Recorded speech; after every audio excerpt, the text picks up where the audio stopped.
কত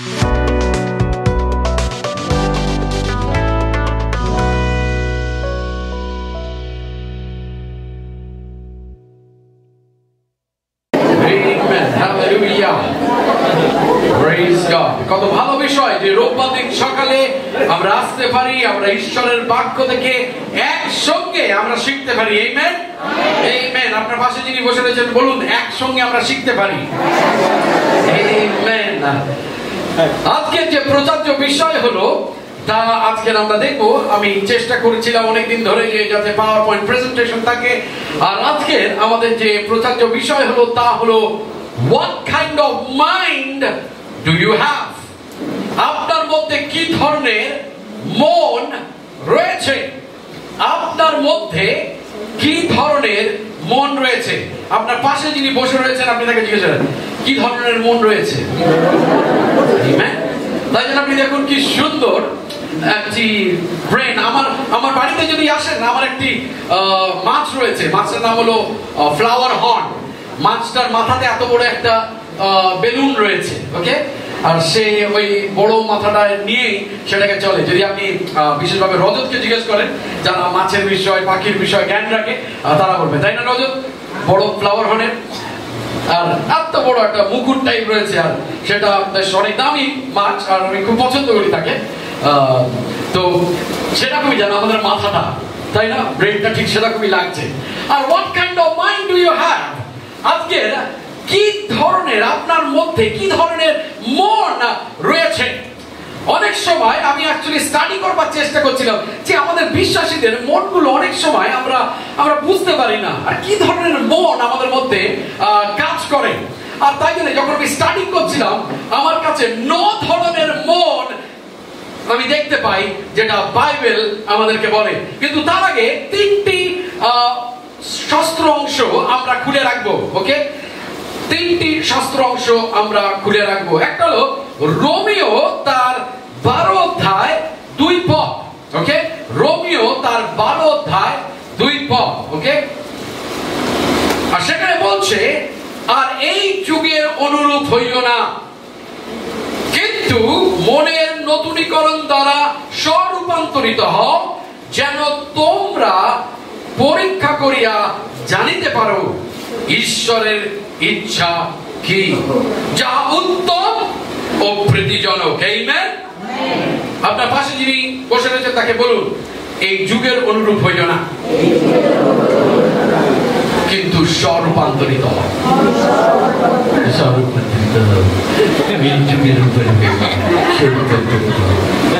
তার চোখে চোখ রেখে বলুন আপনি যে স্বরূপান্তরিত হও।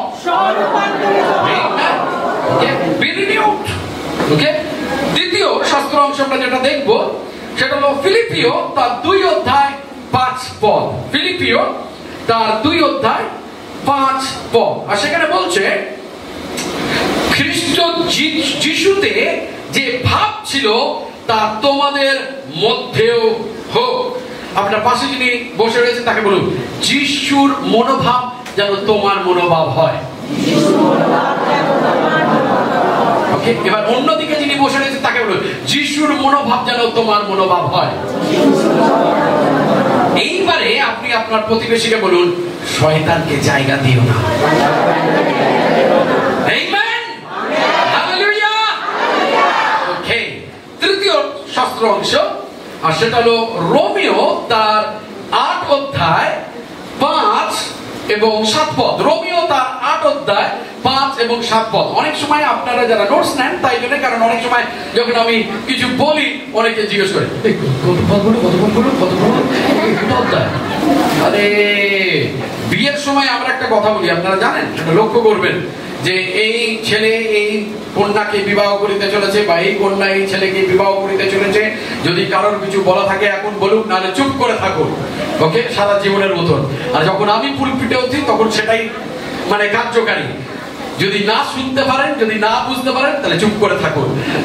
মণ্ডলীর পরে আপনি আসুন, আপনাকে আমি বলে দেবো কোন অধ্যায় কি পয়েন্ট ছিল, কিন্তু সমাকালীন চলাকালীন করবেন না।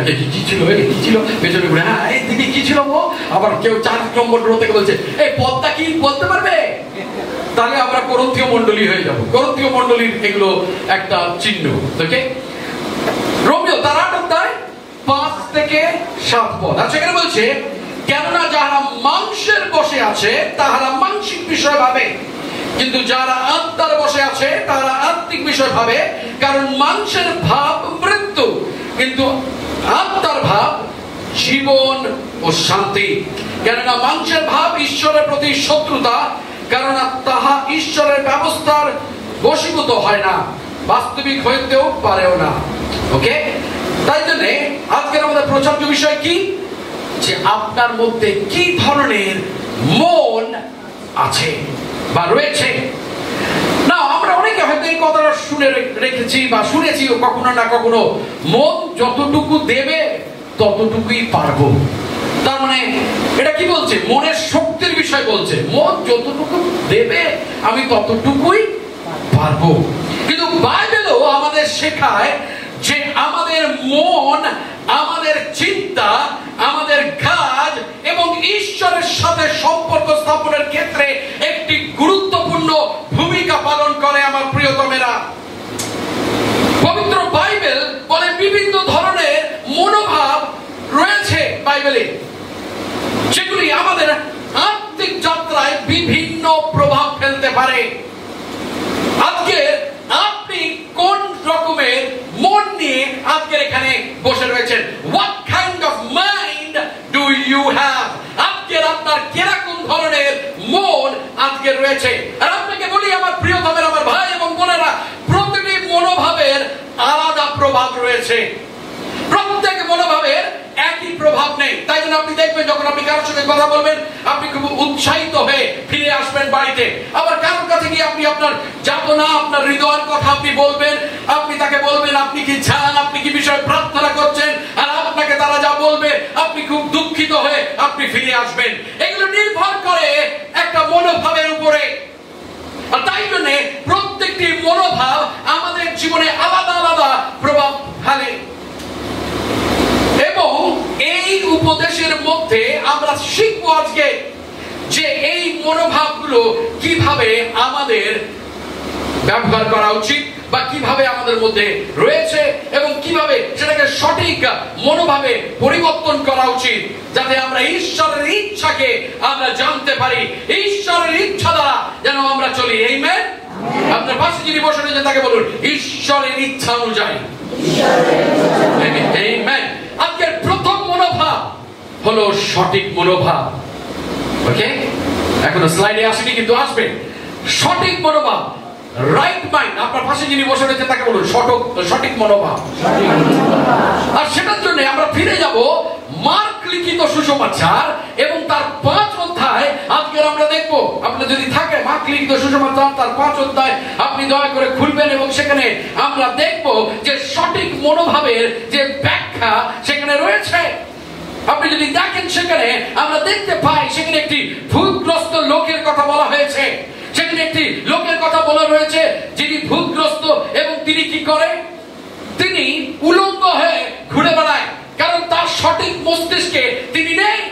কিন্তু সেখানে আপনি যদি 15 পদে পড়েন, সেখানে বলছে 5 অধ্যায় মার্ক লিখিত সুসমাচার তার 5 অধ্যায় 15 পদে এরকম বলছে, এবং যিশুর নিকটে আসিয়া দেখে সেই ভূতগ্রস্ত ব্যক্তি যাহাকে বাহিনী ভূতে পাইয়াছিল, সে কাপড় পরিয়া সুবোধ হইয়া বসিয়া আছে, তাহাতে তারা ভয় পাইল। আপনার পাশে যিনি বসে রয়েছেন বলুন সুবোধ বালক। মানে ভালো ছেলে, তাই না? আপনি যদি দেখেন সেই জায়গাটা যখন আপনি পড়বেন, আপনি দেখবেন যখন তারা যিশুর কাছে তারা আসছে, যখন যিশু তাকে প্রথমে দেখছে, সে উলঙ্গ রয়েছে, সে নির্বস্ত্র রয়েছে, তার চিকিৎসার প্রয়োজন রয়েছে, তার মধ্যে হিংসা রয়েছে, যে যেন একটা বন্য প্রাণীর মতন, সে সমাজ থেকে বিচ্ছিন্ন, তার কর্মকাণ্ডগুলো নিয়ন্ত্রণের বাইরে। কিন্তু যখন সে যিশুর সঙ্গে তার সাক্ষাৎকার হয়েছে, যখন যিশু তাকে সুস্থ করেছে, তার মধ্যে আমরা দেখতে পাই একটা সঠিক মনোভাব এসছে, সে একটা শুভ বালক হয়েছে। তারপরে দেখুন আপনি কি বলছে বাইবেল। আপনি যদি বাইবেলে পড়েন সেখানে বলছে যে সে কি করছে, সে পোশাক পরে রয়েছে, সে নির্বস্ত্র নেই, সে উলঙ্গ নেই, এখন তিনি বস্ত্র পরে রয়েছে। আগে সে হিংস্র ছিল, তার কাছে কেউ যেতে পারতো না, সে হয়তো কামড়ে দিত, সে আঁচড়ে দিত, সে ঢিল ছুটত। কিন্তু এখন কি হয়েছে তার? সে সুন্দরভাবে সুবোধ হইয়া বসিয়া আছে, সে ভালোভাবে বসে রয়েছে, সে শান্তির সঙ্গে বসে রয়েছে। এক সময় ছিল তার সঠিক মনোভাব ছিল না, তাই জন্য সে উলঙ্গ হয়ে পড়ে ছিল। কিন্তু এখন যখন যিশু তাকে স্পর্শ করেছে, তখন তার মধ্যে আমরা দেখতে কি পাই? যে তার মধ্যে একটা সঠিক মনোভাব এসছে। এই পদে যিশুর শক্তিকে প্রমাণ করা হচ্ছে। আমার প্রিয়তমেরা, শুধু শারীরিক সুস্থতাই নয়, মানসিক সুস্থতাও যিশু দিতে পারে। আজকের হয়তো আপনি শারীরিক ভাবে অসুস্থ নয়, কিন্তু আজকের হয়তো আপনি মানসিক ভাবে অসুস্থ রয়েছেন। You are psychologically damaged. আর যিশু আজকের আপনাকে সুস্থতা দিতে পারে। তাই জন্য আপনার পাশে যিনি বসে রয়েছে তাকে কি বলবেন? সঠিক মনোভাব। অপেক্ষা কেন করছেন? তাহলে বলুন সঠিক মনোভাব, তাই না? সঠিক মনোভাব। অনেক সময় আমাদের মধ্যে সঠিক মনোভাব থাকে না। আমরা এই লোকটির মতন আমরা যেন উচ্ছৃঙ্খল হই, বন্য পশুর মতন আমরা যেন অ্যাগ্রেসিভ হই। যখন যিশু আমাদেরকে স্পর্শ করে, যখন যিশু আমাদেরকে স্পর্শ করে এবং যিশু আমাদেরকে সুস্থ করে, তখন আমরা কি হই? আমাদের মধ্যে শান্তি আসে, আমরা সঠিক মনোভাব আমরা পাই। আমেন। আজকে আমরা আমাদের ডান হাত দিই, আমাদের মাথায় দিয়ে আমরা প্রার্থনা করি যে প্রভু তুমি আমাকে সঠিক মন দাও। আমেন। প্রিয়তম যিশু, আজকে প্রার্থনা করি যিশুর নামেতে যে প্রভু গো তুমি আমাদের প্রত্যেককে প্রভু একটি সঠিক মন দেবেন। Amen, amen. দ্বিতীয় ধরনের মন আজকে যখন আমরা পড়তে পারি, সেটা হলো জাগতিক মন। ওকে, ওয়ার্ল্ডলি মাইন্ড, জাগতিক মন। রোমিও, ওকে, রোম লেখা রয়েছে, আমরা ঘুরতে চলে যাবেন না, ইংরেজিতে রোম মানে ঘোরা, আপনি আবার ঘুরতে চলে যাবেন না কলকাতা শহরে। ওকে, রোমিও তার 12 অধ্যায় 2 পদ, সেখানে কি বলছে? আর তোমরা এই জগতের রীতি অনুযায়ী জীবন যাপন করো না, কিন্তু তোমাদের মনের নতুনীকরণ দ্বারা রূপান্তরিত হও, তখন তোমরা ঈশ্বরের ইচ্ছাকে যাচাই ও অনুমোদন করতে পারবে, যা উৎকৃষ্ট এবং প্রীতিজনক ও সিদ্ধ। সাধু পৌল বিশ্বাসীদের সতর্ক করছে যে যদি আমরা এই পৃথিবীর ধাঁচে নিজেদেরকে আকৃতি দিই বা নিজেদেরকে ঢেলে দিই, তাহলে আমরা ঈশ্বরের অনুগ্রহ থেকে, ঈশ্বর যে মনোনীত পথ আমাদের জন্য রেখেছে, তার থেকে আমরা বিচ্ছিন্ন হয়ে যাব। জাগতিক মনোভাব হলো সেই মনোভাব যা পৃথিবী জুড়ে প্রচলিত মূল্যবোধ এবং আকাঙ্ক্ষার দ্বারা গঠিত। এমন একটি মন যা জাগতিক ক্ষণস্থায়ী আনন্দের জন্য, থাকা, খ্যাতি, সাফল্যতা এবং ব্যক্তিগত তৃপ্তির জন্য আমরা কি করি? ঈশ্বরের যে চিরন্তন বিষয়গুলো রয়েছে তার প্রতি আমরা মনোনিবেশ করি না, আমরা মনোযোগ দিই না। সেটাই হলো ওয়ার্ল্ডলি বা জাগতিক মন। জাগতিক মন সর্বসময় জাগতিক বিষয় তারা চিন্তা করবে। তারা যখন আপনারা একটা ভালো ঘড়ি পড়েছেন, তারা এসে জিজ্ঞেস করবে আপনার ঘড়িটা কত নিয়েছে, তুমি সেটা কোথা থেকে কিনেছো, কারণ তাদের চোখটা আপনার জাগতিকতার মধ্যে রয়েছে। তারা জাগতিক চশমা পরে আপনার জীবনকে দেখে। যখন আপনি কোনো ভালো শার্ট পরবেন, তারা এসে জিজ্ঞেস করবে শার্টটার দাম কত, কোন দোকান থেকে কিনেছো, New Market, Gariahat, Pantaloons, Shoppers Stop, কত নিয়েছে, 1000, 2000, 700। কেন? তারা জাগতিক। তাই জন্যে যখন আপনি দেখবেন বেশিরভাগ মহিলারা যখন তারা দেখবে কারোর হার খুব সুন্দর, গিয়ে জিজ্ঞেস করবেন হ্যাঁ গো হারটা কোথা থেকে বানিয়েছো গো, কটা রত্ন রয়েছে গো, তোমার শাশুড়ি দিয়েছিল গো, ও তোমার শাশুড়ি দেয়নি, শ্বশুর দিয়েছিল, ও তোমার শ্বশুর দেয়নি, তোমার মা বাড়ি থেকে দিয়ে পেয়েছিলে না। কেন? কারণ আমরা জাগতিক বিষয় ভাবছি, কিন্তু একবার আমরা জিজ্ঞেস করি না তুমি প্রার্থনা কতক্ষণ করছো, তুমি আজকে বাইবেলে কি পড়েছো, আজকে ঈশ্বর তোমার সঙ্গে কি কথা বলেছে, সেগুলো আমরা জিজ্ঞেস করি না। কিন্তু যত জাগতিক মাথা বা মন আমাদের রয়েছে, আমরা সেই কথা বলি। আর বাইবেল তাই বলছে, আপনি কি আজকে সেই জাগতিক মনের লোক? Are you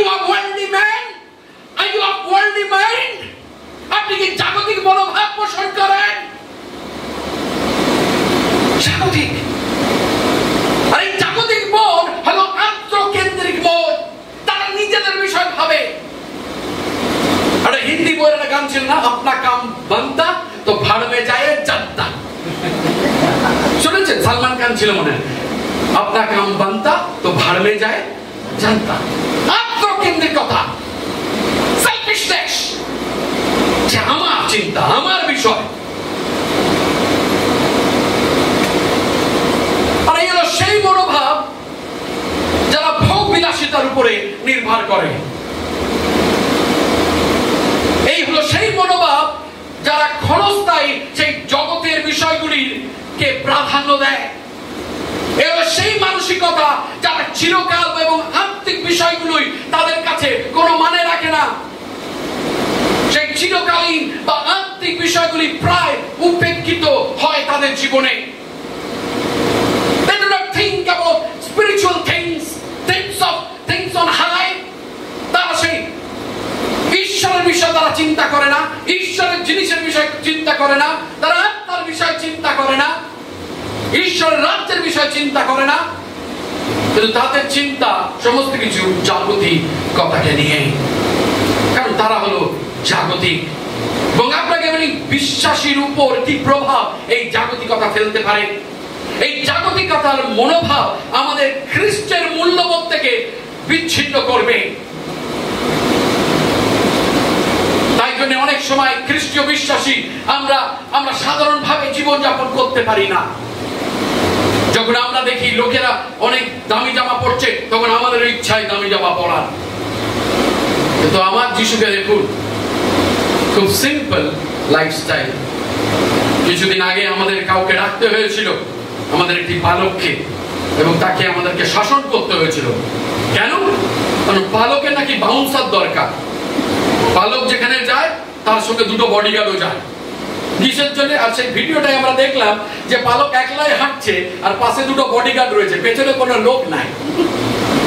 আর আমি তাকে জিজ্ঞেস করলাম যে ভাই তুমি এরকম, কারণ আমরা এখন নেতৃত্বে রয়েছি, আর তুমি এরকম একটা ভিডিও তুমি ছেড়েছো যে তুমি পালক হয়ে, যিশুর কটা বডিগার্ড ছিল?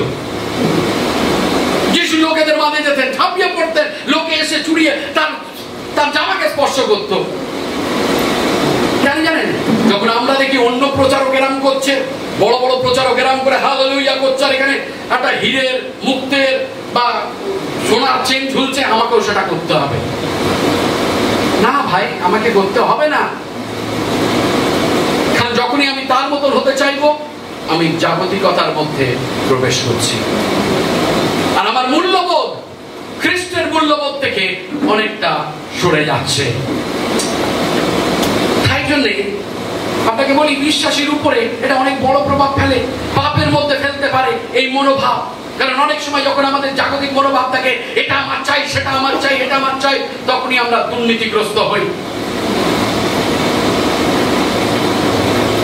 অনেক সময় আমাদের জীবনের উদ্দেশ্য থেকে আমরা সরে যেতে পারি যখন আমরা জাগতিক মনোভাব রাখবো। আমাদের লক্ষ্য হওয়া উচিত যে আমরা এই পৃথিবীর জিনিসের থেকে এড়িয়ে আমরা আত্মিক বিষয়গুলো মনোনিবেশ করব। আমেন। তাই জন্য আপনি যার পাশে বসে রয়েছেন বলুন, জাগতিক মনোভাব রাখবেন না। অনেক সময় আমরা ভয় পেয়ে যাই, লোকটা কি ভাববে, ভাই যদি জাগতিক মনোভাব রাখবে। জানি কি করবো, আমি বুঝতে পারছি না কি বলুন তো। পাঁচটার বলেছে তো আমাকে বলতেই হবে আপনাকে জাগতিক মনোভাব রাখবে না। দাদা কিছু মনে করবেন না, রাখলেও রাখতে পারে। জাগতিক মনোভাব রাখবেন না। তৃতীয় মনোভাব, ওকে, থার্ড, কার্নাল মাইন্ড, মানসিক মন। ওকে, আপনার পাশে যিনি বসে রয়েছে তাকে বলুন মানসিক মন। মানসিক মন, কার্নাল মাইন্ড। আপনি দেখুন রোমিও তার 8 অধ্যায় 5 এবং 7 পদ কিছুক্ষণ আগে আমরা পড়েছি, আবার আমরা পড়ি, কারণ আজকে পুরো জিনিসটা এই 3টে পদের উপরে ভিত্তি করে চলবে আমাদের। মানসিক মন, রোমিও তার 8 অধ্যায় 5 এবং 7, যেখানে বলছে কেননা যারা মাংসের বশে আছে তারা মানসিক বিষয় ভাবে, ওকে, কিন্তু যারা আত্মার বশে আছে তারা আত্মিক বিষয় ভাবে। ওকে, নাও এই মানসিক মনটা কেরকম? ওকে, মানসিক মন হলো সেই মাংসের লালসা এবং প্রবৃত্তি দ্বারা প্রভাবিত এমন একটি মন যা পাপী আকাঙ্ক্ষা, শারীরিক প্রবৃত্তি এবং পৃথিবী জুড়ে আনন্দ অনুসরণ করতে চায়। তাই মানসিক মনের বৈশিষ্ট্য হলো যে তারা ঈশ্বরের প্রতি শত্রুতা দেখায়। তাদের শারীরিক আকাঙ্ক্ষাগুলোকে তারা মেটাতে চায় এবং মানুষের দ্বারা পরিচালিত মন আত্মিক মৃত্যুর দিকে পরিচালিত হয়, কারণ এটি ঈশ্বর এবং তার আত্মার সাথে যুক্ত নয়। তাই জন্যে অনেকটা আপনি দেখবেন যে জাগতিক মন এবং এই যে মানসিক মন তারা যেন অনেকটা কাছাকাছি, এই দুটির মধ্যে যেন অনেকটা মিল রয়েছে। আর এই মানসিক মন অনেক সময় আমাদের সেই অভিলাষের মধ্যে ফেলে দেয়। আর বিশ্বাসের উপরে কি প্রভাব? এই মানসিক মন আমাদের ঈশ্বরের থেকে বিচ্ছিন্ন করে এবং এটি আত্মিক অগ্রগতি এবং পূর্ণতা আনে না আমাদের জীবনে। তাই জন্য আজকের আমাদের এই মানসিক মনকে খ্রিস্টের সঙ্গে ক্রুশবিদ্ধ করতে হবে, যাতে আমাদের মাংস যেন আমাদেরকে চালিত না করে, কিন্তু ঈশ্বরের আত্মা যেন আমাদেরকে চালিত করে। আর তাই জন্য সাধু পৌল যখন রোমীয় পত্র লিখছেন, রোমীয় মণ্ডলীকে বলছে যে যারা মাংসের বসে আছে তারা মানসিক বিষয় ভাবে, ঠিক যেরকম জগতের লোকরা জাগতিক বিষয় ভাবে, কিন্তু যারা আত্মার বসে আছে তারা আত্মিক বিষয় ভাবে। আজকে আমরা কি বিষয় ভাবি? আজকের আত্মার বিষয় আমরা ভাবি। কেননা 6 পদ কি বলছে দেখুন, কারণ মানুষের ভাব মৃত্যু। তাই জন্য আমরা কি বলছি যে সেটা আমাদেরকে ঈশ্বর থেকে বিচ্ছিন্ন করে, আমাদেরকে মৃত্যুর দিকে ঠেলে দেয়, কারণ সেই আত্মা ঈশ্বরের আত্মার দ্বারা পরিচালিত নয়। মানসিক মন। তৃতীয়, চতুর্থ, আজকের আপনাকে বলি আরেকটা মন ঈশ্বর আমাদেরকে দিয়েছে। বাইবেল আরেকটা মনের কথা বলে, নবজাত বা রূপান্তরিত মন, বা অন্য কথায় আমরা বলতে পারি রিনিউড মাইন্ড। ওকে, ইংরেজিতে রিনিউড মাইন্ড, রূপান্তরিত মন। আপনার পাশে যিনি বসে রয়েছেন তাকে বলুন রূপান্তরিত মন। আপনার অন্যদিকে যিনি বসে রয়েছেন তাকে বলুন রূপান্তরিত মন। আমেন। রোমীয় তার 12 অধ্যায় 2 পদ তাই বলছে, আর এই যুগের অনুরূপ হইও না, কিন্তু মনের নতুনীকরণ দ্বারা স্বরূপান্তরিত হও, যেন তোমরা পরীক্ষা করিয়া জানিতে পারো ঈশ্বরের ইচ্ছা কি, যা উত্তম ও প্রীতিজনক ও সিদ্ধ। আমেন। এই রূপান্তরিত মন হলো সেই মন যা পবিত্র আত্মার শক্তিতে রূপান্তরিত হয়েছে। এই নবজাত রূপান্তরিত মন হলো এমন একটি মন যা পৃথিবী জুড়ে প্রচলিত ধাঁচ অনুসরণ করে না, বরং ঈশ্বরের বাক্য এবং পবিত্র আত্মার দ্বারা গঠিত হলো সেই মন। রিনিউড মাইন্ড, এই রূপান্তরিত মন কি করে হবে? যখন আপনি ঈশ্বরের বাক্য আপনি শিখবেন। যখন এই রূপান্তরিত মন কিভাবে হবে? যখন আপনি ঈশ্বরের বাক্যের সঙ্গে আপনি সময় ব্যয় করবেন, যখন ঈশ্বরের বাক্য থেকে আপনি শিখবেন, সেগুলোকে আপনার জীবনে যখন আপনি প্রয়োগ করবেন, তখনই শুধু আপনি রূপান্তরিত হবেন। রূপান্তরিত হব কিসে? গরুতে, গাধাতে না। ঈশ্বরের বাক্য বলছে আমরা যেন রূপান্তরিত হই খ্রিস্টের মনোভাবে। যিশু যেরকম ছিলেন আমরা যেন সেরকম হই। We want to become more like Jesus. আমরা যিশুর মতন আরো হতে চাই। তাই জন্য বাইবেল বলছে তোমরা রূপান্তরিত হও, কিন্তু কার মতন হবে? তোমরা খ্রিস্টের মতন হবে। আর এই রূপান্তরিত মনের কিছু বৈশিষ্ট্য আছে আমার প্রিয়তমেরা। এই রূপান্তরিত মন হলো আত্মিক বৃদ্ধির জন্য তারা প্রার্থনা করে, আত্মিক বৃদ্ধি তারা চায়, কারণ তারা রূপান্তরিত মন, তারা ঈশ্বরের ইচ্ছার সাথে একমত হয়, কারণ তারা রূপান্তরিত মন। রূপান্তরিত মন হলো সেই মন যারা আত্মিক বিচক্ষণতা দেখায় তাদের জীবনে, সেটা হলো রূপান্তরিত মন। অবদের মতন তারা কাজ করে না। কেন? কারণ এক সময় তারা অবধ ছিল, এক সময় তারা মূর্খ ছিল, এক সময় তারা জগতের ছিল, কিন্তু আজকে তারা খ্রিস্টের। আর তাই জন্য তাদের মধ্যে একটা রূপান্তরীকরণ বা নবীনীকরণ হয়েছে, তারা নতুন হয়েছে। তাই জন্য সাধু পৌল, যদি আপনি সাধু পৌলের রোমীয় পত্র পড়েন, সেখানে তিনি বলছেন তোমাদের পুরাতন মানুষ মরে গেছে, এখন একটা নতুন মানুষ উঠেছে। আমেন। কেন? কারণ তোমরা রূপান্তরিত হয়েছো, কারণ ঈশ্বর তোমাদেরকে বদলেছে। আর বিশ্বাসের উপরে এটা কি প্রভাব ফেলে আমার প্রিয়তমেরা? রূপান্তরিত মন জীবনের মধ্যে শান্তি এবং জীবন নিয়ে আসে, অনন্তকালীন জীবন নিয়ে আসে, আপনার জীবনে শান্তি নিয়ে আসবে, কেননা আজকের আপনার মন হলো রূপান্তরিত মন। আমেন। এটি আমাদের বিশ্ব, মানুষ এবং ঈশ্বরের প্রতি দৃষ্টিভঙ্গি পরিবর্তন করে দেয়। আপনি যেভাবে একটা জিনিসকে দেখতেন, আপনি আগে আর সেরকম ভাবে দেখেন না, কেননা এখন আপনার রূপান্তরিত মন, আপনি ইতিবাচক ভেবে দেখেন, আপনি নেতিবাচক ভাবে নয়, নেগেটিভ হিসাবে দেখেন না।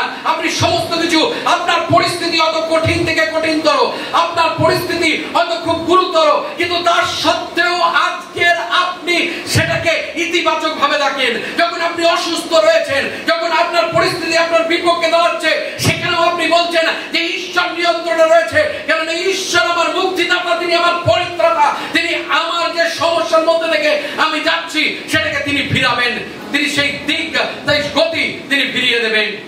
কেন? কারণ এখন আমার রূপান্তরিত মন। কিন্তু এক সময় যখন আমি কঠিনতার মধ্যে থেকে যেতাম, যখন আমি কষ্টের মধ্যে থেকে যেতাম, যখন পরিস্থিতি আমার বিপক্ষে রয়েছে, তখন আমি হাই উতাস করতাম। কিন্তু এখন যেখানে আমার রূপান্তরিত মন, আমি কি করতে পারি? আমি ঈশ্বরের দৃষ্টিভঙ্গিতে, ঈশ্বরের বাক্যের দৃষ্টিভঙ্গির মাধ্যমে আমি আমার পরিস্থিতিকে দেখি। আমেন। পঞ্চম হলো সুস্থ মন। Okay, sound mind. অনেক সময় আমরা বলি না, you people are so unsound. Okay, sound mind মানে সুস্থ মন। আপনার পাশে যিনি বসে রয়েছেন তাকে বলুন সুস্থ মন।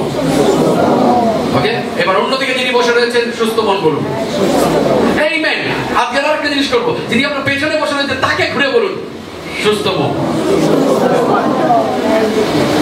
আমেন। সুস্থ মন, সাউন্ড মাইন্ড। দ্বিতীয় তিমোথী তার 1 অধ্যায় 8 পদ আমরা পড়বো। দ্বিতীয় তিমোথী তার 1 অধ্যায় 8 পদ আমরা সেখানে পড়বো, এবং সেখানে বলছে সেই জন্য আমাদের প্রভুর বিষয়ে সাক্ষ্য দিতে বা তাহারই বন্দী আমার বিষয় বলতে লজ্জাবোধ করো না, বরং ঈশ্বরের শক্তিতে আমার সঙ্গে সুসমাচারের জন্য কষ্ট ভোগ স্বীকার করো। আমেন। আমেন। আর একটা কথা আপনাকে বলি, খুব ভালো করে শুনবেন। ওকে, ভালো করে শুনবেন কি বলছি। সঠিক চিন্তা থাকা মনে, মানে সঠিক চিন্তা থাকা মানে সুস্থ মন থাকা নয়। ওকে, আরেকবার বলি, সঠিক চিন্তা থাকা মানে সুস্থ মন থাকা নয়। আমরা আজকে এখানে সবাই রয়েছি, আমরা সকলে সঠিক মনোভাব নিয়ে এসেছি, তাই না? কিন্তু তবু আজকে আমরা সুস্থ মনের নয়। কেন? সাধু পৌল বলছে তিমোথীকে, আপনি আরেকবার পড়ুন জায়গাটা, এই জায়গাটা পড়তে আমার অনেক সময় লেগেছে, অনেক ভাবতে হয়েছে, যে সেই জন্যে আমাদের প্রভুর বিষয়ে সাক্ষ্য দিতে বা তাহারই বন্দী আমার বিষয় বলতে লজ্জাবোধ করো না। তার মানে কি? প্রভুর বিষয়ে সাক্ষ্য দিতে লজ্জাবোধ করো না। বিকজ সেখানে কি রয়েছে? বা মানে ইংরেজিতে এন্ড, তাই না? তাই জন্য আরেকবার আপনি ভালো করে দেখুন আপনার বাইবেলে কি লেখা আছে। সেই জন্য আমাদের প্রভুর বিষয়ে সাক্ষ্য দিতে বা তাহার বন্দী আমার বিষয়ে বলতে লজ্জাবোধ করো। তার মানে কি? সেখানে সাধু পৌল কি বলছে? সাধু পৌল একটাই কথা বলছে, যে তোমরা, আমি যে খ্রিস্টের সুসমাচারের জন্য বন্দী হয়েছি সেটা লোককে বলতে লজ্জাবোধ করো না। এবং তার প্রথম অংশে কি বলছে? যে তোমরা সাক্ষ্য দিতে কি করো না? লজ্জাবোধ করো না। তার মানে কি? অনেকে সেখানে ছিল এফেসীয় মণ্ডলীতে এবং অন্য মণ্ডলীতে, যেখানে তিমোথী পালকীয় কাজ করছে, সেখানে অনেকে ছিল যারা সঠিক মনোভাবে, তারা সুস্থ মনের নয়। কেন? কারণ তারা লজ্জাবোধ করছে সুসমাচারকে অন্য আরেকজনকে বলতে। তারা লজ্জাবোধ করছে বলতে যে আমার পাস্টার সাধু পৌল তিনি আজকের কারাগারে আবদ্ধ রয়েছে, কেননা তিনি সুসমাচার প্রচার করছিলেন। তারা কিন্তু সঠিক মনে, কিন্তু সুস্থ মনের নয়। আপনি আজকে নয়, যদি আজকের আপনি সুসমাচার যদি ভাগ না করে নেন কারোর সঙ্গে, ইউ আর সিক পিপল, আপনার অসুস্থ লোক। সাধু পল তাই বলছে।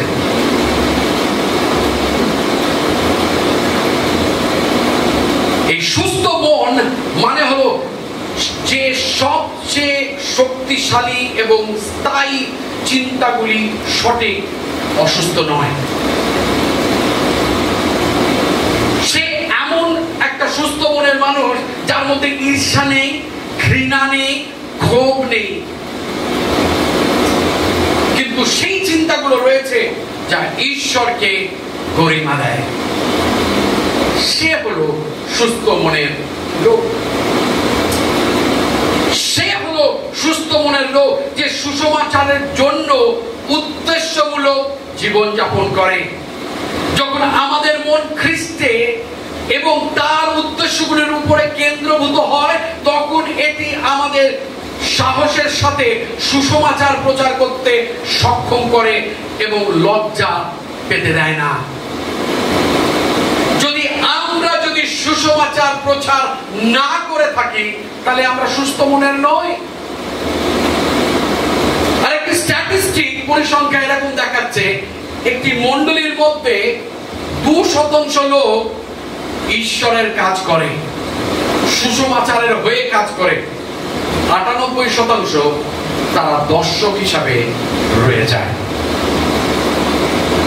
আর সেটা প্রত্যেকটি বিশ্বব্যাপী মণ্ডলীকে যখন তারা সার্ভে করেছিল, এই তথ্যই বেরিয়ে এসেছিল যে 2% লোক একটি মণ্ডলী তারা উদ্যোগী হয় সুসমাচারের জন্য, সুসমাচার নিয়ে যাওয়ার জন্য, সাক্ষ্য বহন করতে, প্রার্থনা সভায় যোগ দেওয়ার জন্য, ফাস্টিং প্রেয়ারে যেতে, বাইবেল স্টাডিতে যেতে। আর 98% তারা জাস্ট আমরা খ্রিস্ট বিশ্বাসী। আমি তখনই আমার চার্চকে মনে পড়ে যখন আমার বাড়িতে কেউ জন্মায়, কারণ তাকে উৎসর্গ করতে হবে। তখনই আমার চার্চকে মনে পড়ে, ঈশ্বরকে মনে পড়ে যখন আমার বাড়িতে কারোর বিয়ে রয়েছে। ঈশ্বরকে আমার তখনই মনে পড়ে যখন কেউ মারা গেছে, কেন আমাকে তাকে মাটি দিতে হবে, কারণ পালক ছাড়া সেটা পারবে না। তখনই আমার তাকে মনে পড়ে। আবার অনেকে আমরা আছি যারা আমরা বলি, ওকে আমি মণ্ডলীতে প্রত্যেক রবিবার আসি, তো সমস্যাটা কোথায়? মণ্ডলীতে এসে একটা চেয়ার গরম করার জন্য ঈশ্বর আপনাকে ডাকেনি। ঈশ্বর আপনাকে ডেকেছে যাতে আপনি সাক্ষ্য বহন করেন, সাক্ষ্য বহন করেন, প্রচার করেন, যিশুর জন্য কিছু করেন, নতুন লোককে মণ্ডলীর মধ্যে আনেন। তাই জন্য ঈশ্বর আপনাকে ডেকেছে। আর তাই জন্য হল সুস্থ মন। ষষ্ঠ, ওকে, আত্মিক মন।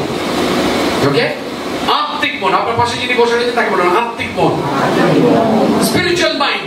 ওকে, স্পিরিচুয়াল মাইন্ড। আর সেখানে বলছে রোমিও তার 8:6 বলছে, রক্ত মাংসের উপরে নিবদ্ধ মানসিকতার পরিণাম হলো মৃত্যু, কিন্তু পবিত্র আত্মার দ্বারা নিয়ন্ত্রিত মানসিকতা হলো জীবন ও শান্তি।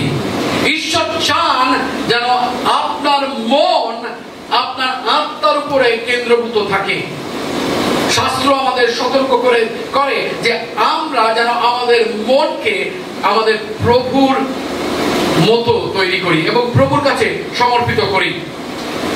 আর এই আত্মিক মনের বৈশিষ্ট্য হলো, এই মনটা হলো জীবনদায়ক, স্পিরিচুয়াল মাইন্ডেড। আপনি দেখবেন যখনই যারা স্পিরিচুয়াল মাইন্ডেড হয়, যখনই আপনি তাদের অন্যের কথা তাকে বলতে যাবেন, সে বলবে আমরা প্রার্থনা করি, আমি জানতেও চাই না, আসুন আমরা প্রার্থনা করি। যখনই সে অন্য কিছু বলতে যাবে কারোর বিষয়, কোনো পরিবারের বিষয়, অন্য কিছু যেগুলো কোনো আলতু ফালতু কথা, তখনই সে বলবে কথাটাকে এড়িয়ে কাটিয়ে চলে যাওয়ার চেষ্টা করবে। কেন? কারণ দে আর স্পিরিচুয়াল মাইন্ডেড। আবার অনেকে আমরা রয়েছি, আমরা বলবো হ্যাঁ এই হয়েছিল, ও বাবা জানতাম না তো। আবার আমি তাকে অন্য আরেকজনকে বলবো, সেটার সঙ্গে আরো ঝালমুড়ির মতো চানাচুর, লঙ্কা, পেঁয়াজ, তেল মিশিয়ে তাকে বলবো। কিন্তু যারা দেখবেন আত্মিক মানুষ, তারা কি বলবে? আপনি যখনই তার কাছে যাবেন, এটা পাস্টার বা মাসিমা আপনাকে এটা বলতে চাই, বা ভাই আপনাকে এটা বলতে চাই, যেই তারা শুরুটা শুনবে সব কথা বলবো না, আমরা প্রার্থনা করি এই বিষয়ে বাস।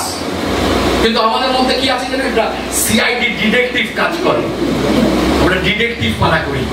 হ্যাঁ, এই হলো, কখন হলো, কিভাবে হলো, কোথায় হলো, কেন হলো।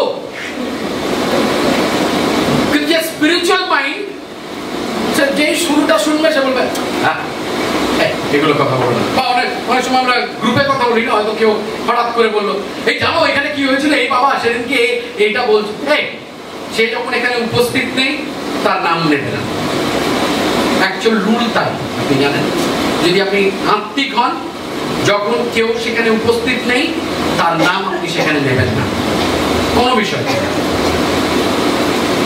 না, খারাপ বিষয় না মন্দ বিষয়। Spiritual mind. কিন্তু আপনি যদি জাগতিক হন, আপনি অসুস্থ মনের যদি হন, ওকে, ইউ উইল ডু ইট, আপনি অন্য বিষয়ে কথা বলবেন। এই যে আত্মিক মন, সেই মন কিন্তু শান্তিপূর্ণ। কেন? কারণ আছে পাছে নেই। আমরা বাংলায় বলি না, না আমি আছে না পাছে। ভাই আমি না তোমার সঙ্গে রয়েছি না তোমার সঙ্গে রয়েছি, আমি কারোর সঙ্গে রয়েছি। কেন? কারণ আমি এসব ঝামেলায় পড়তে চাই না।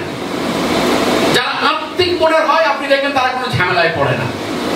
ওকে, যখনই মণ্ডলীর মধ্যে কোনো একটা কথাবার্তা হয়, কোনো একটা বচসা হয়, আপনি দেখবেন কিছু নাম রয়েছে ভেরি কমন, সেই নামগুলো প্রত্যেকটা ঝামেলার সঙ্গে রয়েছে। অনেক সময় আমার অনেক সময় মনে হয় মাসিমা মেসোমাসের নাম শুনি না, সুমিতদার নাম আসে না, দেবাশিসের নাম আসে না, এদের নামগুলো কেন আসে না?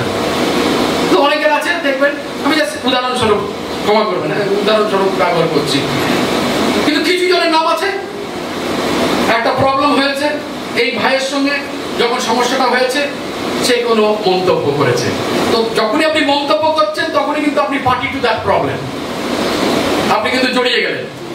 যখনই আপনি মন্তব্য করবেন আপনি কিন্তু সেই সমস্যার সঙ্গে জড়িয়ে গেলেন। তাই জন্য আমরা কি করি, কোনো সমস্যা শুনি না, কারণ তাহলে আমি জড়াবো না। যখনই শুনবেন তার সমস্যায় পড়বেন, আর যখন আপনি সমস্যায় পড়বেন তখন আপনার কি হবে জানেন, আপনি শান্তি, আপনার জীবনের শান্তিটাকে আপনি হারাবেন। বাড়ির খেয়ে মনের মোস্তারিয়ে লাভ নেই। তাই জন্য অনেক সময় আমরা কি করা উচিত, না ভাই আমি শুনতে চাই না, আমি সমস্যার মধ্যেও জড়াবো না। তাই জন্য তাদের মধ্যে শান্তিপূর্ণ। আর তাই জন্য আপনি যদি গালাতীয় তার 5 অধ্যায় 22 এবং 23 পড়েন, আপনারা সবাই জানেন আত্মার ফলগুলো কি। যদি আপনি আত্মিক মনোভাবের হন, আত্মিক মনের হন, আপনার হৃদয়ের মধ্যে, আপনার জীবনের মধ্যে সেই আত্মিক ফলগুলো বৃদ্ধি পাবে। Amen, amen. 7 নম্বর, উদ্বেগগ্রস্ত মন। ওকে, দি অ্যাংশিয়াস মাইন্ড, উদ্বেগগ্রস্ত মন। ওকে, লুক তার 12 অধ্যায় 29 পদে এরকম বলছে, আর কি খাবার খাবে বা কি পান করবে তা নিয়ে তোমাদের হৃদয়কে ব্যাকুল করো না, এই জন্য তোমরা দুশ্চিন্তা করো না। আমরা অনেক সময় কি করি, আমরা দুশ্চিন্তা করি, আমরা কি খাবো, অ্যাংশিয়াস মাইন্ড। আপনি দেখেছেন কোন লোকদের কথা বলে, অনেক সময় আলোক হিসাবে অনেক লোকেদের সঙ্গে আমাদের দেখা হয়। কিছু লোক রয়েছে প্রত্যেক রবিবার তাদের একই কথা, কেন? অ্যাংশিয়াস মাইন্ড, তাই না? একই কথা তারা আপনাকে বলবে। তাদের জীবনের কোনো গতিতে পরিবর্তন হয় না, পরিস্থিতির পরিবর্তন হয় না, একই জিনিস বলতে থাকে। অ্যাংশিয়াস মাইন্ড, উদ্বেগগ্রস্ত মন। ওকে, কিন্তু যিশু কি বলছে? যিশুর বাক্য বলছে যে তোমরা কালকে কি খাবে, কি পড়বে, তোমরা তাই বিষয় চিন্তা করো না, তোমরা ব্যাকুল হও না। আর এরকম মন হলো সেই মন যেগুলো ঈশ্বরের কাছে এসেও তারা নিজেদের মনটাকে শয়তানের কাছে খুলে দেয়। কারণ যিশু যদি বলে আমি তোমার রক্ষাকর্তা, আমি তোমার যোগানকর্তা, আমি তোমায় যোগাবো, তার মানে কি? যিশু তিনি যোগাবেন। যিশু যদি বলেন যে আমি তোমার আরোগ্যকারী ঈশ্বর, তিনি আরোগ্যকারী ঈশ্বর, তিনি আরোগ্যতা দেবেন। আমাদেরকে সেই ভরসা, সেই আস্থা তার উপরে রাখতে হবে। কিন্তু অ্যাংশিয়াস মাইন্ড, এই উদ্বেগগ্রস্ত মন কি করবে? না না, আমার এটা হয়েছে, আমি জানি না আমি কি করব, আমার হাত পা কাঁপছে, আমি জানি না আমি কি করব, ও মা আমার কালকের কি হবে, ও বাবা আমার কি কালকের কি হবে, ও সুমিতা আমার জন্য একটু প্রার্থনা করুন, সুমিতার প্রার্থনা কাজ করবে না, ও চিত্রিতা আমার জন্য একটু প্রার্থনা করুন, চিত্রিতার প্রার্থনা আমার কাজ করবে না, আমার পাস্টার কোথায়, পাস্টারের প্রার্থনা আমার দরকার রয়েছে। উদ্বেগগ্রস্ত মন, উদ্বেগগ্রস্ত মন, অ্যাংশিয়াস মাইন্ড। কিন্তু যিশু কি বলছে? তোমার ব্যাকুল হইও না। ওকে, আপনার পাশে যিনি রয়েছে তাকে বলুন, ব্যাকুল হইও না, ঈশ্বর রয়েছে। অলওয়েজ জানবেন, আপনার পাস্টার থাকুক না থাকুক, ঈশ্বর রয়েছে। আমেন। সবচেয়ে বড় আমাদের আশা এবং প্রত্যাশা, পাস্টার থাকুক না থাকুক, ঈশ্বর আমার রয়েছে। হালেলুয়া। অষ্টম বিষয়, একেবারে নষ্ট মন। সরি, আপনার পাশে যিনি বলে রয়েছেন বলুন, নষ্ট মন। নষ্ট মন না, একেবারে নষ্ট মন। ওকে, রোমিও তার পত্রতে দেখুন আপনি কি বলছেন, ইংরেজিতে বলছে a debased mind। রোমিও তার 1 অধ্যায় 28 পদে, আপনি যখন 28 মানে 1 অধ্যায় শুরুতে পড়বেন, আপনি সেখানে সাধু পৌল এই রোমিও পত্র লিখছেন এবং তিনি বলছেন, সেখানে বলছেন শুধু তাই নয়, তারা যেহেতু ঐশ্বরিক জ্ঞানকে মান্য করার প্রয়োজন বোধ করেনি, তিনি তাদের ভ্রষ্ট মানসিকতার কবলে সমর্পণ করেছেন। ওকে, ভ্রষ্টটাই অন্য কথায় ডিবেস্ট মানে নষ্ট মন। ঈশ্বর অনেক সময় অনেককে তাদের হালে ছেড়ে দেয়। কি বলছেন পাস্টার? আমি বলছি না, বাইবেল বলছে, সাধু পৌল বলছে। যখন আপনি রোমিওর 1 অধ্যায় পড়বেন তখন আপনি আরো স্পষ্ট হবে। নষ্ট মানে তারা হলো, তাদেরকে আর ফেরানো যাবে না, তাই জন্য তারা নষ্ট। ওকে, তাদেরকে আর কিছু করার নেই, তারা নষ্ট হয়ে গেছে, নষ্ট মন। তারা কি করে? তারা ঈশ্বরকে জেনেও ঈশ্বরের পথে চলে না। ওকে, আমরা অনেক সময় বলে থাকি না, জ্ঞান পাপী। তারা হলো জ্ঞান পাপী, তারা জ্ঞান আছে কিন্তু ধরুন তারা পাপ করবে। আর তাই জন্যে সাধু পৌল বলছে, যখন আমরা কন্টিনিউসলি সেটা করতে থাকি, ঈশ্বর তাদেরকে ছেড়ে দেয়। তারা যেটা করতে ভালোবাসে সেটা আরো করুক, যাতে তারা আলটিমেটলি তাদের পতন হয়। এটা একেবারে নষ্ট মন। তারা ঈশ্বরের বাক্যকে মান্যতা দেয় না, তারা ঈশ্বরের ইচ্ছাকে তাদের জীবনে আনার চেষ্টা করে না, তারা ঈশ্বরের বাক্যে দ্বারা প্রভাবিত হয় না, তারা ঐশ্বরিক জিনিস নিয়ে তারা চিন্তা করে না। কেননা তারা তাদের নিজেদের চাহিদাগুলোকে পূরণ করার ইচ্ছা করে। আর ঈশ্বর কি করে? অনেক সময় তাদেরকে ছেড়ে দেয় যে তুই কর। অনেক সময় আমরা করেছি না, আমাদের ছোটবেলায় যারা বাচ্চারা রয়েছে, অনেক সময় না করবো, করবি না, এটা না করবি না, কিন্তু সে যখন জেদ করে আমরা বলি ঠিক আছে দাঁড়া। আর যখন তারা ছ্যাঁকা খায় তখন তারা কি করে? আর সেটা করে না। আর ঈশ্বর অনেক সময় তাই করে, আমাদেরকে ছেড়ে দেয়, কর, তুই যা করছিস তুই কর। তারপরে যখন ক্যান্সার আসে, তারপরে যখন সিকেডি আসে, তখন আমরা মাথায় চাপড়ে, আরে প্রভু কেন করেছিলাম? Why? Because God allows it. And number 9 is the best. 9 নম্বর হলো সবচেয়ে ভালো, খ্রিস্টের মন। আমেন। আপনার পাশে যিনি মন বসে রয়েছে তাকে বলি খ্রিস্টের মন, ক্রাইস্ট মাইন্ড। আপনি দেখুন ফিলিপিও তার 2 অধ্যায় 5 পদে কি বলছে, খ্রিস্ট যিশুর যে মনোভাব ছিল তোমাদেরও ঠিক তেমনি হওয়া উচিত। তাই জন্য আপনার পাশে যিনি বসে রয়েছেন তাকে বলুন খ্রিস্টের মন। সাধু পৌল আমাদেরকে বলছে খ্রিস্টের মধ্যে যে মনোভাব ছিল তা যেন আমাদের মধ্যেও যেন সেই মনোভাব থাকে। খ্রিস্টের মন হলো সেটাই আমাদের বিশ্বাসী হিসেবে আমাদের চূড়ান্ত লক্ষ্য, আমাদের একমাত্র লক্ষ্য, চূড়ান্ত লক্ষ্য হলো যে আমাদের মধ্যে যেন খ্রিস্টের মনোভাব থাকে। আমেন। আমরা যেন খ্রিস্টের মতন যেন ভাবি, আমরা যেন খ্রিস্টের মতন যেন আমরা হতে পারি, সেটাই হলো আমাদের একমাত্র লক্ষ্য খ্রিস্ট অনুসারী হিসেবে, খ্রিস্ট বিশ্বাসী হিসেবে। এটি হলো সেই মনোভাব যা খ্রিস্টের দয়া, অনুগত্য এবং আত্মত্যাগী সেই ভালোবাসাকে প্রতিফলিত করে আমাদের জীবনে। এটি হলো এমন একটি মনোভাব যা অন্যদের আগে নিজেদের স্থান দেয় না এবং সেবা করতে চায়, সেবা পাওয়ার জন্য নয়। সেটা হলো সেরকম মনোভাব। খ্রিস্টের মনোভাবের যাদের মধ্যে রয়েছে তাদের বৈচিত্র্য কি জানেন? তাদের বৈশিষ্ট্য হলো যে তাদের মধ্যে নম্রতা রয়েছে, ঠিক খ্রিস্টের মধ্যে যেরকম নম্রতা ছিল। আজকে আপনার মধ্যে সেই একই নম্রতা রয়েছে? যখন লোকে আপনার বিরুদ্ধে কথা বলে, যখন লোকে আপনাকে হিংসা করে, যখন লোকে আপনাকে অপমান করে, আপনার মধ্যে কি সেই মনোভাব রয়েছে? খ্রিস্টের মধ্যে যে মনোভাব ছিল, তাকে যখন যাতনা করা হয়েছিল, তাকে যখন অপমান করা হয়েছিল, তিনি মুখ বুজে সেগুলোকে সহ্য করেছিল। সেই মানসিকতা কি আজকের আপনার মধ্যে রয়েছে?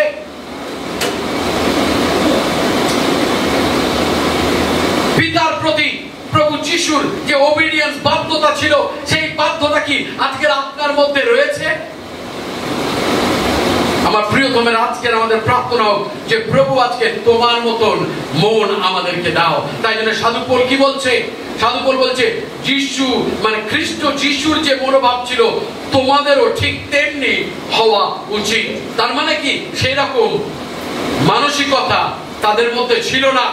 আর তাই জন্য সাধু পৌল বলছে সেই মানসিকতা যেন তোমাদের মধ্যেও আজকে থাকুক। আজকে যদি সাধু পৌল জীবিত থাকতো, তাহলে আজকে অ্যাসেম্বলিজ অফ গড বাংলা শাখাকে আজকে বলতো খ্রিস্ট যিশুর যে মনোভাব ছিল তোমাদেরও ঠিক তেমনি হওয়া উচিত।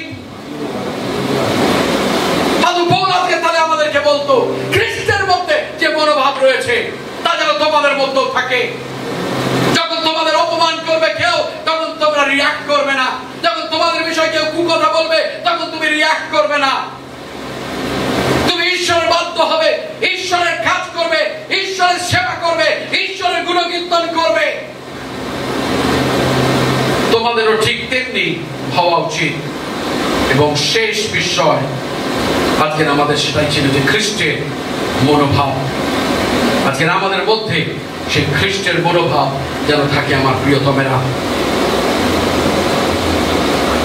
আজকের আমাদের প্রার্থনা হচ্ছে প্রভু তোমার সেই মানসিকতা যেন আমাদের মধ্যে